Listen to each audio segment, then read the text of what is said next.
sounds like there's a lot going around. I ended up canceling my jiu-jitsu class. Not my class. Now I'm teaching. It's a white belt that knows nothing. With my private coach, he shares videos of us practicing and labels it Eric's privates, and I'm like, privates with Eric. It doesn't feel right. And then it's me rolling around with this other dude. And I'm loving Eric's privates. Yeah, yeah, loving. let me get Yeah, some. You want to hit heart and like it? I like really, Eric's privates. really paying attention to Eric's privates. Where are they going? Where do they get placed on this man to Yeah. then submit him? But he said he had 4 cancels this week. Mm. And my stuff, like I've had this runny left eye for Oh, a week and a half. And I'm like, that's weird. Probably just getting that's old thing. I no. don't know. I think that's like I think that's like a similar like symptom of whatever's going around because that's what I had.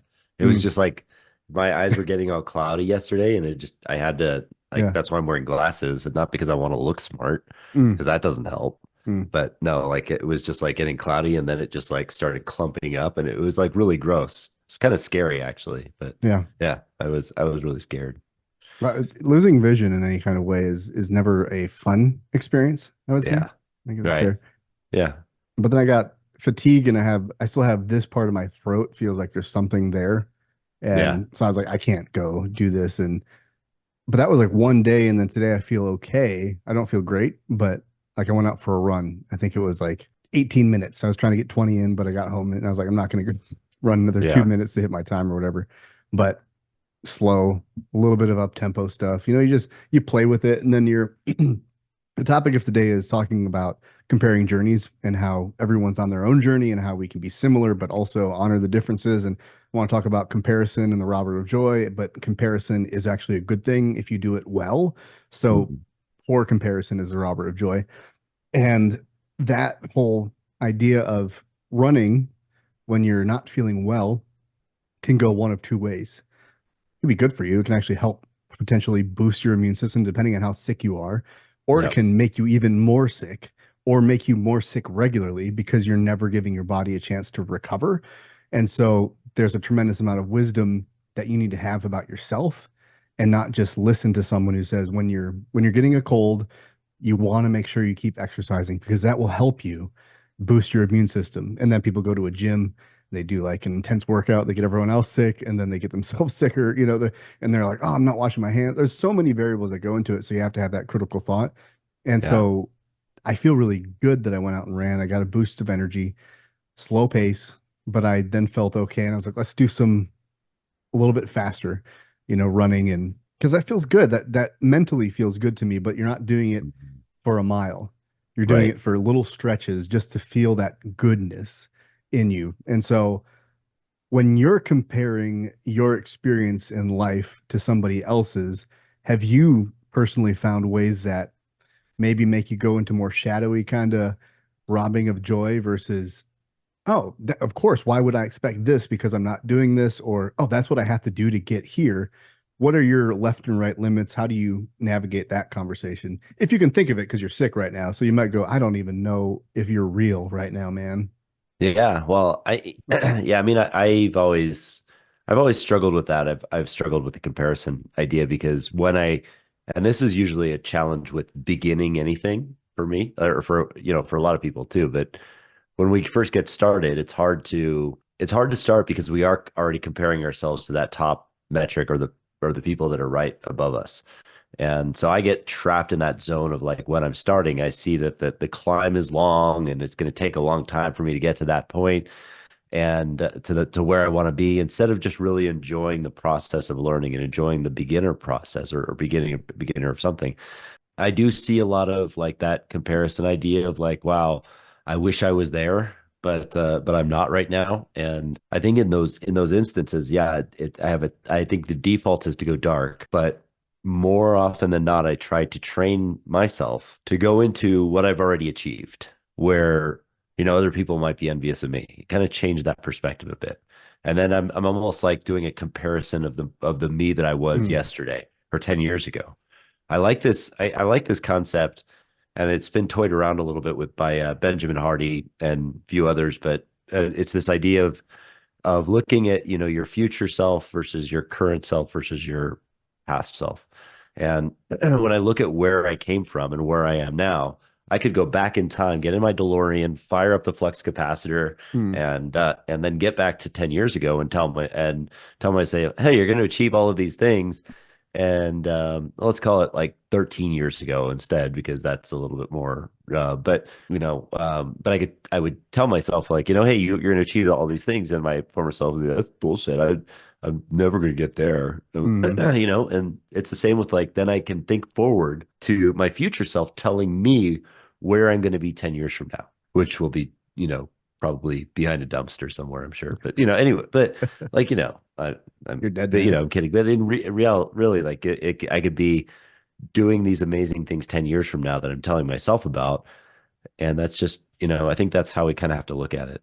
I agree. Mm. But the weird thing is when, and maybe this is unique to certain people, when you're in a coaching position and you have people, whether you're a triathlon coach, whether you're a mindset coach, personal development, all that stuff, you typically have a position where people are coming to you to get to that place that they want to go, whatever that Right. goal is for themselves.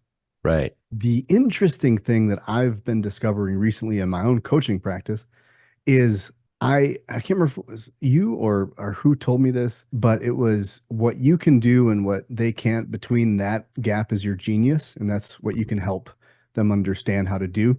And that has been one thing that hits me because I'm trying to figure this out because I do a lot of studying in psychology, and people will come to me and they'll want, and this has happened many times, and I've refused on most occasions. They want me to teach them how to speak like I speak.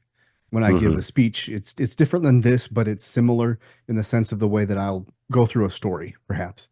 Right. And so I'm like, how do I break that down, my process of storytelling? Because the way I tell a story Hmm. is as little preparation as possible. I don't memorize anything. I don't write anything out. I don't even think about what I'm going to say. I just think about the topic. Hmm. And then I get up on stage and I'll speak for 45 minutes or whatever. And I can do that.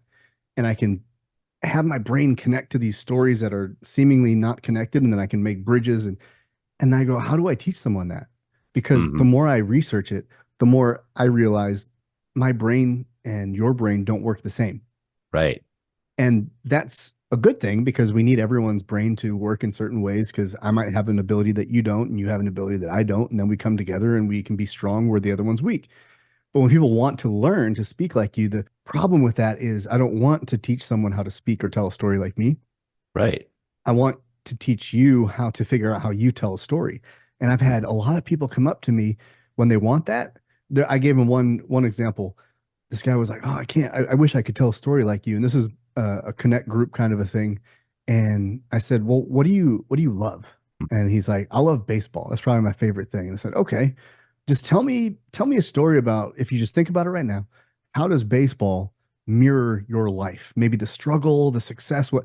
And he went on this 15-minute speech that had everyone on that table just in goosebumps. And I let him finish and I said, does anyone think he can't tell a story? Anyone think he can't speak? And everyone was like, no, that was brilliant. He was like, what? Right. No, I was like, no, it's just you're talking about things you don't care about. But when you talk about something you care about, you become free and then you're Yes. you. And so it's not about learning a structured system of how do you sound like this person? How do I sound like Tony Robbins? Well, if I sound like Tony Robbins, I'm not going to connect with you because I'm faking it. you Right. know Right. so that's a hard thing for people to go because they want to learn how to speak like I do, and then I'm not going to tell them that. I'm not going to teach them that because I don't know how to do that. I'm just me. Let's just Hmm. figure out how to let you be enough and not compare how you show up in the world compared to how I do, except for that common element, because I believe there's always a common thread that links us all together, and that is when I'm speaking well, it's because I'm free.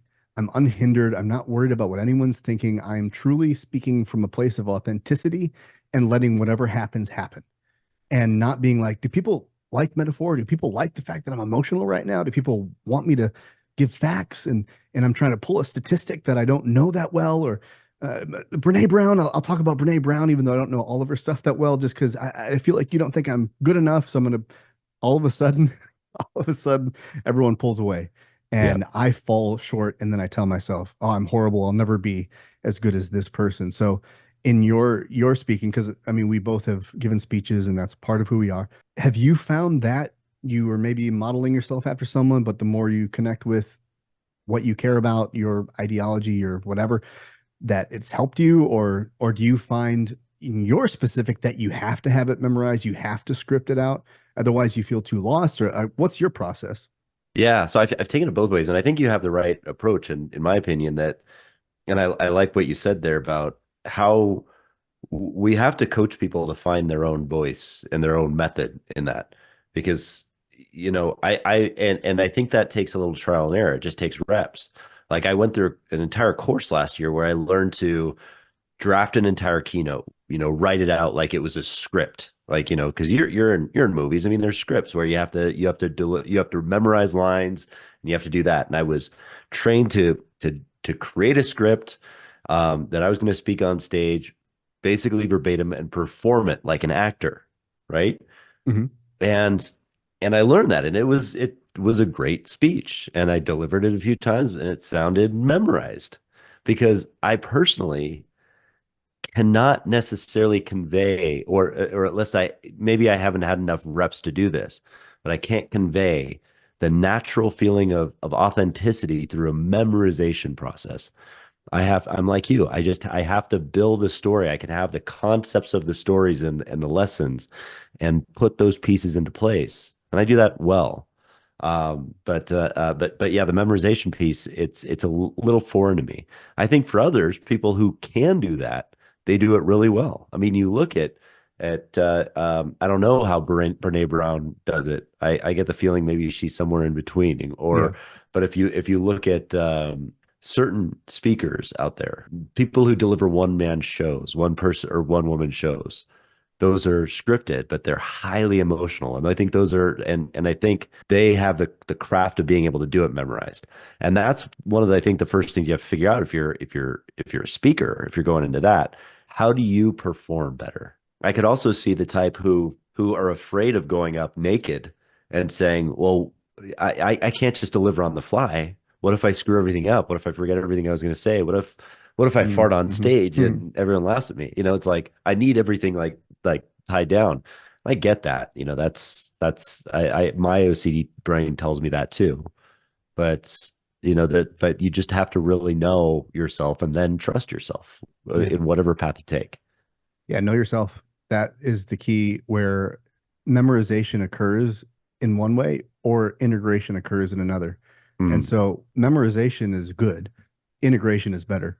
And when you get, it's like that expression, learn the rules so you can break them. I hmm. think if you're starting from ground zero, going to a course like you did is good because it gets you in the game, it gets you in the arena, and now Yeah. you know the rules and you get some reps, like you said.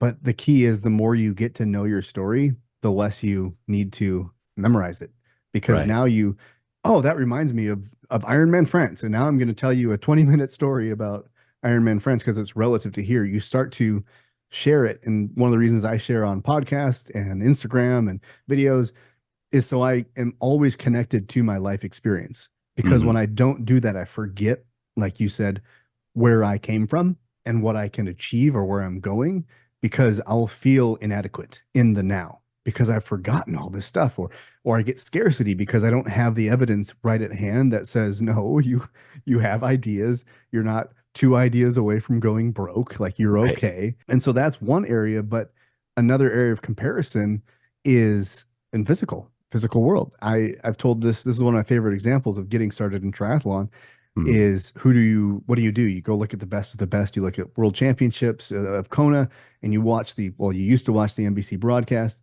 and then you find an athlete and you say, that's who I'm going to be. Yeah. First athlete I picked, Marinda Carfrae. So Hmm. already I'm 5'11", she's 5'3", maybe 5'4", and a woman. So okay, there's a couple if differences right there that I am not comparing myself well to. She's going to always be faster than me, so it's not about ability, it's about biomechanics. And if I'm trying to Yes. run like her at 5'11" with a different length torso with shorter legs, I'm not going to ever look like her because my physiology will not allow it. So okay, Jan Frodeno. Well, now I went to like 6'5", Right. Like I'm not gonna, his legs are way longer. It looks like his legs aren't even moving on the bike because it's just like it's crazy. I'm never gonna look like that either. So, Patrick Longa, I can go maybe that route or something. But now I'm looking at biomechanics. I'm trying to move like somebody, but that somebody isn't me. And you look at everyone in Ironman, the highest height of the sports, not a single one of them runs the same as another athlete. Right. Everyone has their own form. I don't run like you. I never will, but I love your running form. So I can look at what you're doing and I can try and say, okay, increase my repetitions, my turnover, try to land on the mid of my foot and I can look at certain things, but I also have to then tie it to what my body naturally does and is going to do and tweak a bit, Hmm. versus trying to be like, until I can run like Adam Hill, that form, I'm hurting my knees and I'm destroying my body and I'm pathetic. That's Hmm. where we go too far. It's like if you bench press, if I'm looking at a guy who's 5'2", his bench is going to look a lot different than the guy at 6'5". There's Hmm. different arm length, so where he grips the bar, and you're looking, there's all these things you have to go deeper into. So that's great. I see that, but now I have to apply it to my body. Absolutely. Yeah. You have to take the reps and risk failure and understand that a failure is just a lesson and that you learn from it. I think that comparison piece still comes into play a lot, even when you start to find your groove. This past week, big win. I landed my first TEDx talk. I actually got booked on a TEDx talk. Nice. And I immediately, of course, went into comparison mode there, right? It's like, oh, well, everybody else's TED Talk is going to be better than me. I don't deserve to be there. I'm doing it on dad jokes, and like everybody else is going to do it on something else like important, and like how it's not going to help my brand and all this kind of stuff. Nobody likes me. Like it's like it doesn't matter where you are. There's always another level where you're going to be comparing yourself to, and you have to meet yourself where you're at. This is a first experience for me, and so it's like, wow, so cool. I get to craft out a new speech, and I got to do it in 3 weeks. And so yeah, you bet your ass I've got to probably Mm, not memorize some of that. okay. So it's just trying to work through that process is interesting. But yeah, we have to be willing to fail on some of those things, but put ourselves out there on a higher stage to be able to do it. That's a tough one. That failure Mm. word, ugh, doesn't Yeah. just send a chill down your spine. So I'm working on a deck, a hero's journey deck, and two of the cards I just finished a week ago. One was Mhm. success, and one I'm going to do later is failure. These are two Mhm. threshold guardians that we meet.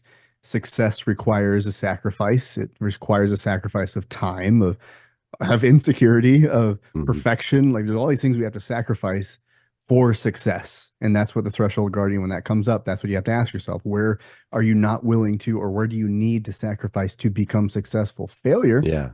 is also a threshold guardian because when you face failure, it's asking you, are you willing to stand up? Are you willing to walk forward? Are you willing to learn?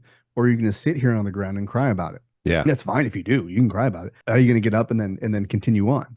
Well, if you're not Right. willing to pay that threshold guardian, then you're never going to get to success. But in that conversation around it, I've thought about in my own designing of the cards and I put it in success. So the card of success, it looks like this guy, hands up, he's stepping onto a stage in the Yeah. medieval times. And around him is a crowd of about 11 people, and they're all, yeah, this is our guy.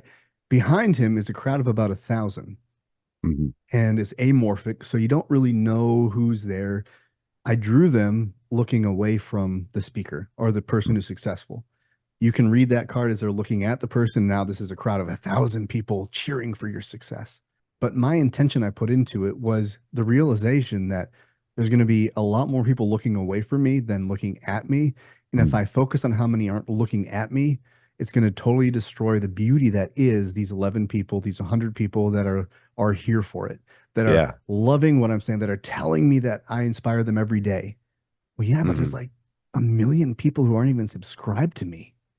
Yeah. That Oh, and that's such a true dynamic too. I think that's such a powerful card to draw because the more successful you get, the more focused you get, the more data driven you get, the more you start focusing on who's not engaged and who yeah. and And yeah, so that's a great card. But it's good to have those moments of where you see the people who do support you showing up, and then there's going to be time where they don't show up, and then you're going to have to again look at the failure or the success threshold Yeah, guardian and be like, okay, am I being realistic? Is this an right, algorithm? Is this right. I'm not playing the Instagram game. Like there's so many areas where we have to get really clear on what's really going on, but we look for our brain tries to protect us by saying, "Oh, everyone hates you now because Yeah, that didn't land." I'm like, "No, there's so much more at play." And and you and I have learned that to be successful on Instagram in the way that you can, you have to play the game. And we yeah, haven't been willing to play the game fully. And so that's an acceptance piece.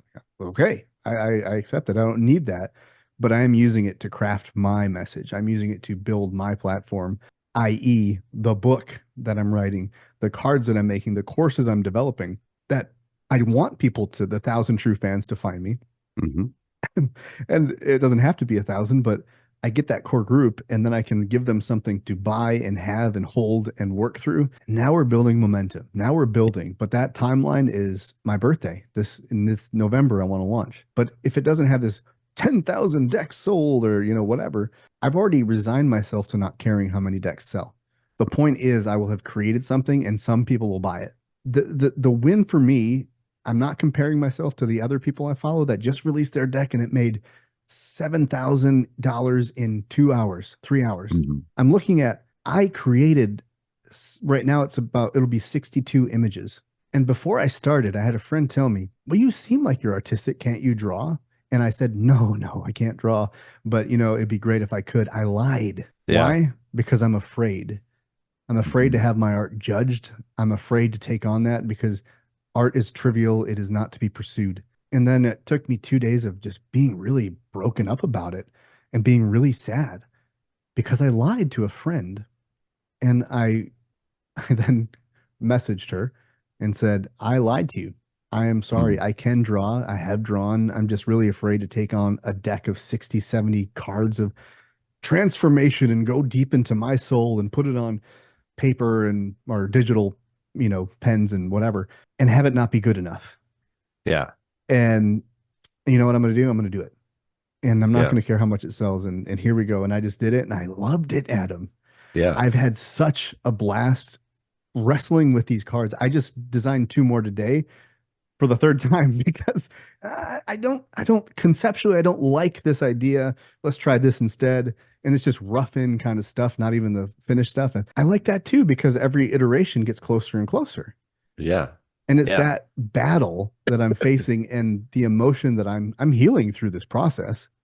So why would that not be enough? It's costing me nothing to do except time, and I'm finding incredible joy in it. And I believe that it's so tied to my message that I will be successful as long as I'm yeah, dedicated to it. And I am. So right. that should be all I need to take the next step. Yeah, yeah. And I honestly I never knew that you could draw either. I knew that you were a musician. Mhm. I knew that you were artistic. I just never knew that you drew until you started picking up the pen and drawing these cards out. And then I was like, wow, that is really incredible. So yeah, it's funny how we minimize ourselves in that way a lot of times too, because of fear and all of that. I did the same thing with music.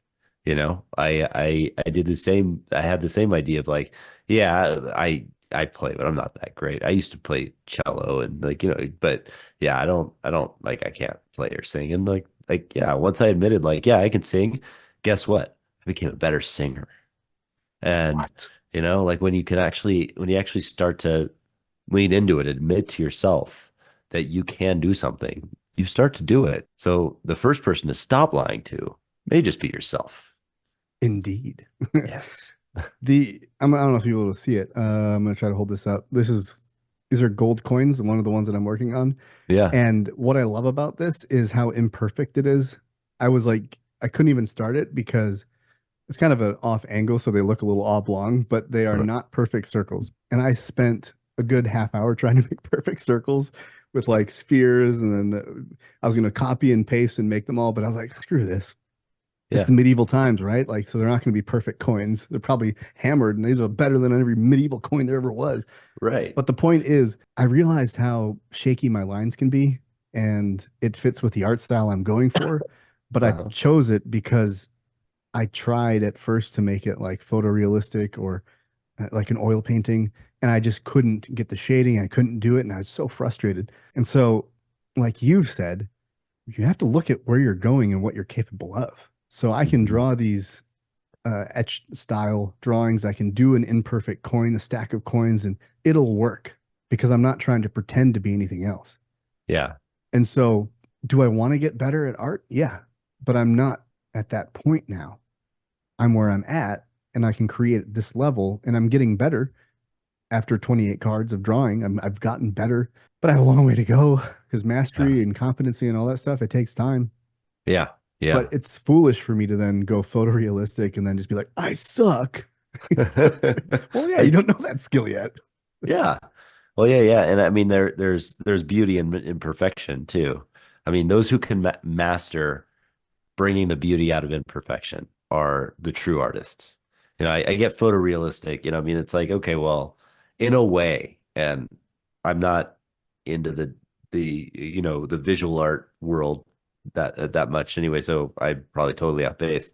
But I would assume actually that things like photorealism may be easier in some ways than actually doing mastering the art of imperfection, Mhm.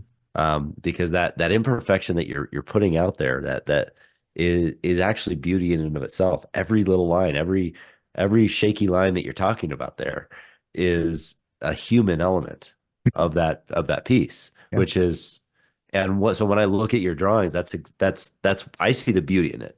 And I think other people do too, because they see that. Not in the sense that like there's a big difference here between like if your 5-year-old brings like a drawing home of like a piece of crap dinosaur that has like Yeah. 12 fingers, you're like, yeah, that's great, yeah. No, It- that's shitty imperfection. I mean, that's just not like great. Anyway, yeah. but I mean, like if you can master it, that's where it gets beautiful, Mhm. and I think that's where it is. Yeah, and the same is true with music too. You have highly technical people like Rostropovich, who's a cellist who's highly technical and plays it like or Pablo Casal, who he plays the cello very very technically, and every note is pronounced, and it's as it should be, and like very to the point, and it's beautiful. But then there's Yo-Yo Ma, and if you listen to Yo-Yo Ma, he has mastered imperfection to the point where it is the most beautiful notes you can hear. And that's why he's the best cello player in the world, is because he's mastered that musicality of humanity. Mhm. And I think that comes out in art too. And that comes out in anything that we do, whatever we do. Speaking. We talked about that earlier. Yeah. If you're going to memorize a speech and you're going to read it verbatim perfectly, it's going to come out terribly unless you've mastered that technical art. But if you can master that art of imperfection to the point where it's beautiful, that's mastery too. Yeah. That idea of these shaky lines hits obviously for me because sometimes I'm emotional when I'm Uh-huh. drawing and I can't draw a straight line. Like some of these cards are very I literally was shaking, had to stop Yeah. because I'm feeling things. And like you just said, now when I look at it, I know what that line is. And you don't know what those lines are, why it was shaking, but I do. And so I'm emotionally connected to it. And I think the other part of art is emotional connection. Hmm. And so you mentioned technicality, a technical playing. And I remember we had a conversation with Samuel Crumrine, and he was talking about in music specifically, it's you have to have two of the three things, and it's technical brilliance, it's authenticity, and it's relatability. If you can have Hmm. two of those three things, you can be a master or you can be a great speaker because, and some people are probably all three, but that's how you make a song that's going to be a good song is it has to have two of those three values. And I think of technical brilliance as one of those things that, I don't know how you would rate that on different disciplines. Hmm. A speaker, for instance, I don't know how you would rate technical brilliance. Maybe the words used. I think of it as what's his name? He's a doctor, Andrew Huberman. I Yeah. think of him as technically brilliant in his speaking because he has Right. the facts, he has the science, and I think he's authentic. I think he's those two things. And Brene Brown has relatability and authenticity 100%. and Hmm. her technical brilliance is there too. So I think she kind of has all three. That's why she's fun to listen to, because she's able to draw on both of those, on all three of those things.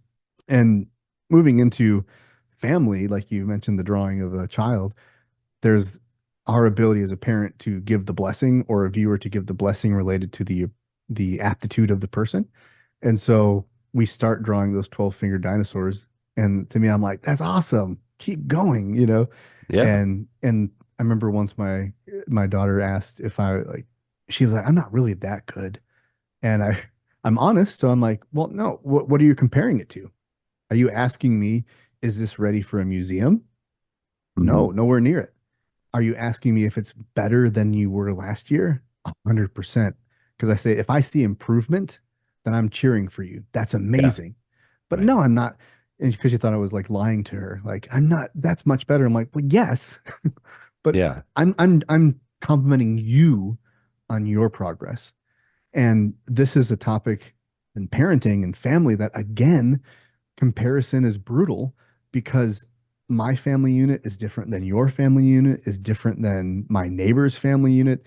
It's a whole world of experience. It's genetics. Everything is different. So when someone compares private life and to that person's professional achievements, it gets really dangerous too. Because I've fallen trapped to this, like, oh man, he's everywhere. He's doing all this stuff and it's amazing. And then my wife will be like, is he married? And I'm like, no. Does he have kids? No. Well, yeah, Yeah. he probably has a little bit more flexibility to be able to do these things. So Hmm. you have to be realistic in saying, okay, this person, I've had someone tell me how I should organize my life. They're single and they don't know kids. I'm not saying that you're wrong. I'm just saying you don't fully understand what it is to be a stay-at-home dad, Yeah. to to be having your business, developing while you're homeschooling, while you're doing, it's just different. I'm not a victim. Don't poor me. I have it harder than you. No, it's none of that. It's just you have to be realistic about who you're listening to and Right. what their life is like from certain perspectives, to then say, this wisdom you're giving me, I'm going to filter. I hear some of it because there's truth in it. I just can't drink it all, because it's not all going to apply. Yeah, I always told my kids, when they were drawing, when they were younger, that they should just give up. And Just, there's no it's money in it. It's yeah, just, there's no, yeah, yeah. Go into a regular job, and no, I'm kidding. have you That's considered exactly what I was gonna nursing? say. Right. Nice dinosaur. Yeah. There's no dinosaurs in the world. Those are extinct. Yeah, that's your role model. Let me draw some Deceased real. things. Yeah. Yeah, I mean, like when I listen to people like that point, I especially about parenting, I listen to people like my friend Travis, Dr. Travis Perry, who is not just a doctor, who not just achieves a lot of things, but also has 8 children and Mm, homeschools them. mm. And it's like, that's like those are the kinds of people like, oh wow, I'd like to know how you do that. Not listening to like the single guy who's like, just kind of crushing it at work and that's the only thing he does. He's like, this is Mhm. how I balance life and Yeah. work. Oh, by just working and not worrying about, everything else. Cool. Yeah, that's awesome. And that's totally minimizing people's problems anyway. Yeah. But and that brings us back to comparison, I think. Because there we are just comparing Yeah. our issues with other people when it's like there's so much nuance to it. Hmm. So much nuance in the world that like even if we're comparing my 2 kids, my family life with 2 kids and your family life with 2 kids, they are wildly different, and it's just we have to kind of respect that when we try to compare in those areas or any arena, it's not a worthwhile venture if we're going to say, well, we're not where that person is, Hmm. because it's a different world and you just have to learn to live in the world you're in, Yeah. and dance with it effectively.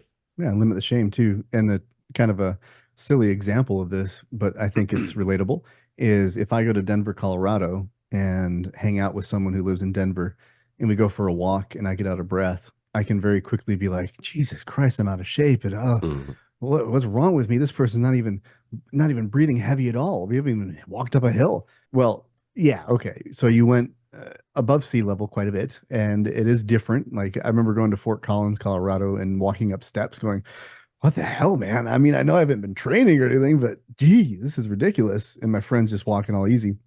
So, as silly as that might be, they live in a different world than I live in. And if I enter their world, I'm going to suffer. But Hmm. if I move into their world, I can probably meet and match what they're doing. And so, the core of this conversation of comparison is, do you want that?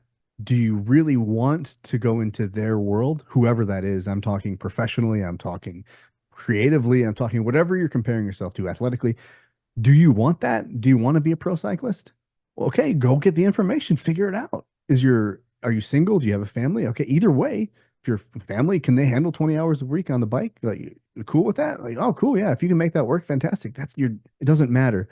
You just have to ask yourself, is that what you really want? And can you Yeah. realistically do? And the people that are in your life support that effort? And if the answer is no, what are you going to do about it? Yeah. And a lot of times people get super resentful and super angry with the people that are holding them back. But I have also found that sometimes we're just meant to connect with things differently if it's for the greater good of those around us. If you're single, I'm not saying that. I'm talking from a married father of two, my family has to be on board. And if they're Mhm. not, I have to either figure out how to get them on board, or if that's not possible, we didn't move to Hollywood so I can make movies because at that time in our life, we weren't able to do 12, 13-hour shoot days. Well, my wife is at home with the kids. Like that wasn't going to work for us. Right. Could it someday? Sure. That's not, that's not dead forever. I know I'm going to make a movie and I can write, I can do movies here and there, little short films and stuff. I can still do it. So it's not an end of anything when you can't after you've looked at the reality of it. You just have to readjust the way you connect to it because that inner fire won't die.